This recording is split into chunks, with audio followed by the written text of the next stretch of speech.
Let's move on with the talk about Gumboot Friday. This is, I'm interested in your big, your big feels about this, Chewy. Because I see this as incompetent management by the government. I've heard scuttlebutt out there about people who are saying, the way Gumboot Friday works and is handled, they're not that, enthralled with. But let's play the story and get to debating, shall we? The Auditor General has found the government failed to follow proper processes in awarding funding to Mike King's Gumboot Friday charity.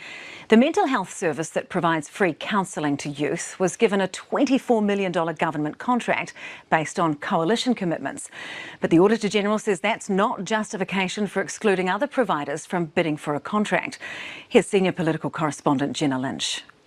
Mike King has fought hard for his mental health charity. So frustrated with the lack of action in 2021, he marched to Parliament and handed back his Order of Merit medal. I feel nothing about giving the medal back, but I feel just a profound sense of sadness that no one's listening. He fought for funding for Gumboot Friday from successive governments, but wasn't always satisfied. I want them to admit that the system is broken. Until this one coughed up the cash. We're investing $24 million into Gumboot Friday. While the Ministry of Health had in the past rejected funding applications from government. So this has got quite a bit to go, but it seems that what's being said is this is another one of these promises that was made before the election without consultation, without proper process, that they then had to carry out, be it the right or wrong decision. Have I summarised that pretty fairly, Chewy? Yeah, it's spot on. Right. Absolutely spot on. And of course, I might play it now because we did get told this before the election from CLux. We want a government that cares about how every single dollar is spent, because every single dollar the government spends is ultimately a dollar from your pocket. Now, not to talk necessarily about Gumboot Friday, but surely you would, if every single dollar matters, then you wouldn't make promises pre-election about what you're going to do post-election before due process, before putting things out to tender, because just saying it's going to happen blah, and then just doing it is not treating every single dollar like that. So you either are the government that wants to run the country like business and everything goes out to tender, or you aren't. What seems to be happening, and while this looks like a political stunt to me, is you choose not to be the parties of business running the country with things like this and just going, we're going to do it because you know what, Labor wouldn't, Labor bad, we good, we do. So it's a political stunt, even if it did good work in the long run. I'm not even debating that. So it's a political stunt. And then when it wants to get to things like the health system overall, they go, well, businesses have to tighten their belts. We do too. Picking and choosing what's the narrative that they think is best for them, or what is then desperately needed to cover off on there. Let's say it all together, people. Landlords and tax cuts. I've talked for quite a long time there, Joe. Do you want to jump in now before we hit play? I'm not even going to touch whether Gumboot Friday is a good charity or they do good work or not. What I'm going to cover off is there is a reason that these due processes are there, and that's to avoid corruption. Yeah. And we look at Gumboot Friday. Don't forget that the government's evidence as to why Gumboot Friday, I Am Hope, was such a good investment was provided by an 11-page report commissioned by Impact Lab. Now, Impact Lab is a business that was set up by Bill English. It's run by his daughter. On their board of trustees, there's Todd Muller. Naomi Ballantyne, who was a previous trustee, donated to the National Party. Now, I'm just saying it's awfully convenient that Mike King was able to get in front of the media and land some big hits on Jacinda's government, like handing in your Order of Merit. That got a lot of column inches. It got a lot of time in front of the telly. And he was able to say that this government doesn't give a shit about people.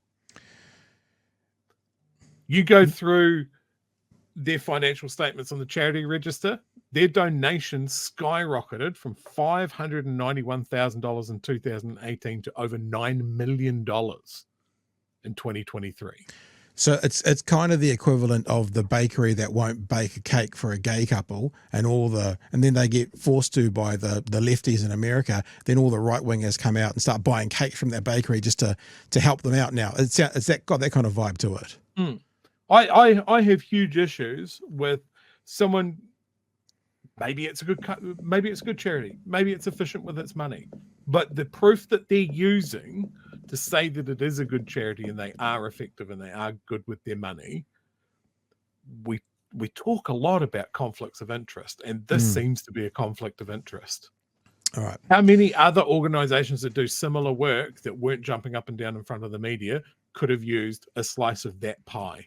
I think this is where we're about to go in this story, is that they got promised a big chunk of money, in my opinion, as a political stunt to embarrass Labor.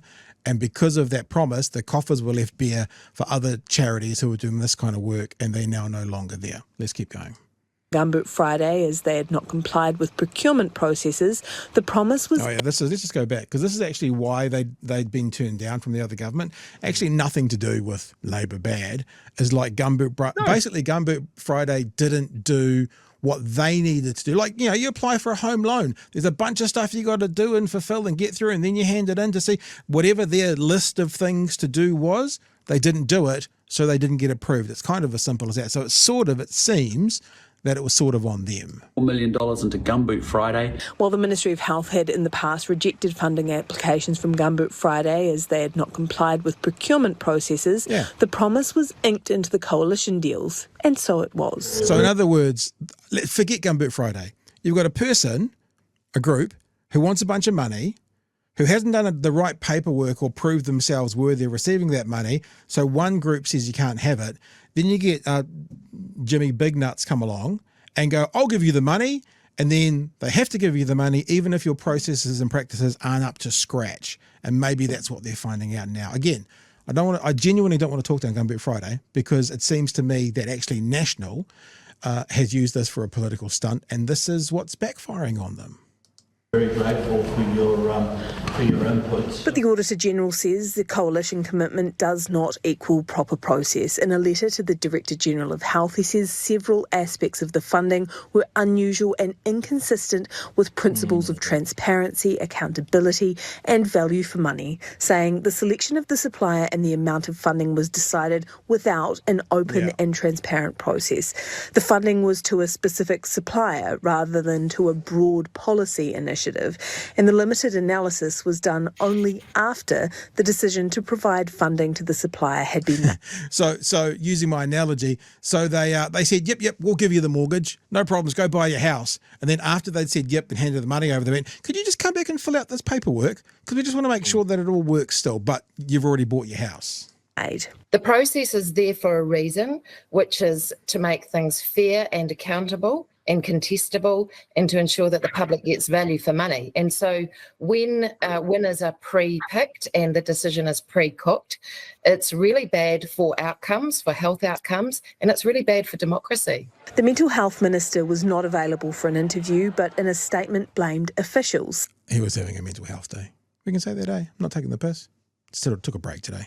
Saying, while the decision to fund Gumboot Friday was a decision made by the government, how this commitment was implemented was a decision for the Ministry of Health. Throwing that under the bus. But the fish rots from the head. The fish rots from the head when they see Lux and go, oh, that's a good question. Mark Mitchell can answer that. This is just that version of it. Yeah, it's a good question. You should speak to the Ministry of Health. This is the pattern they're doing. Maybe it is a business practice going, no, not me. The next level down from me made the decisions. But remember, in business, the boss, the owner, is always the buck stopper, is the one who's ultimately responsible. As within government, the minister for that department is. So sorry, dude, you can't just chuck it down the road. The minister has thrown his officials under the bus rather than take responsibility for dodgy procurement that suits his political ends. Labor says that money is desperately needed elsewhere. What is desperately needed at the moment is funding for the groups that were locked out of the Gumboot Friday funding. We've seen organisations fall over and others that are about to. There's no denying, no matter the provider, the need exists for more mental health support. Well, kia ora, Jenna. Have we heard from the Ministry of Health on this? Yeah, we have received a statement through from them, and it is a mea culpa of sorts. It basically says that they were working at pace and with hindsight things would have been done differently, but it does defend the decision to fund Gumboot Friday, saying that it was an organisation that was ready to scale up at pace, and to date it has been meeting its contractual obligations. So they basically said, yeah, we did the process wrong, but it's fine. We would have done that anyway. Chewy, you got more stuff you want to pick up on that? What a great standard that sets for any organisation that is having to crawl through bureaucracy to get funding, is trying to get those forms filled out, trying to get them in time, trying to get them right. The lesson learned here is that you get some celebrity on that can make a bit of a ruckus, and then it doesn't matter if you get them in on time or not. Yeah. You know, it's a shoddy standard. As I've illustrated with my comments before, I think this reeks of corruption. Well, says the short one. I saved this from before. I thank you for the super chat, by the way. Gumboot Friday was designed to provide counselling sessions, 2 counselling sessions, as a stopgap while waiting for real support. It's not a solution, and all the money is better spent elsewhere. That's what says the short one says, which is, you know, I mean, if that's the case, and they're getting, I mean, if they got that 9 million donation, like you're saying, and then they got another 24, then, you know, $30 million a year being raised for Gumboot Friday. I Am Hope. It's I Am Hope, I think it is. Again, I want to say this again really clearly. I don't know too much about Gumboot Friday other than what you see in the media. I don't want to tear them down. There may be others out there who disagree, who think that there is something, they do have some, you know, be something to be held accountable for. I don't know. I don't think we know. So this is really genuinely about the process and about this government being, you know, what did my mum used to say? People being a big noter, being a, you know, people try and kind of elevate themselves to more than they are. It's like this government pre-election were like, oh yes, of course, Labor wouldn't do it, but we will. And then they're stuck with it. And then they have to, whether they wanted to or not. But true, from some of the connections you read out, maybe they wanted to anyway. Yeah, it just seems to be fucking Bill English in the mix as an example. You know, it's like the study that I Am Hope were providing to the government, and the government was quite happy to pull out, and it was really specific that for every dollar that these guys get, we get $5 value out of. Now, that was a direct quote from the report that I Am Hope commissioned from Impact Labs, which is Bill English's organization. So it just seems to be note passing. You know, it's like that. It's not independently verified. There's not an independent review. You know, the ministry hasn't gone in there and gone, well, that seems like quite good. Can we have a look at your books? No, fuck yes. Nobody's listening to me, he says to TV cameras for weeks at a time. It is often funny when people talk about, like you see it in American politics, they're trying to censor me as they're speaking on CNN or Fox News or to millions of people. They're trying to shut me down. Yeah, that's a good point, actually. What else is Bill English up to? Yeah. Because he's taken a flaming axe to Kaingaora as well. If you want to leave politics, just leave politics. Go back to Dipton. You've had your run. Don't Paula Bennett, go away.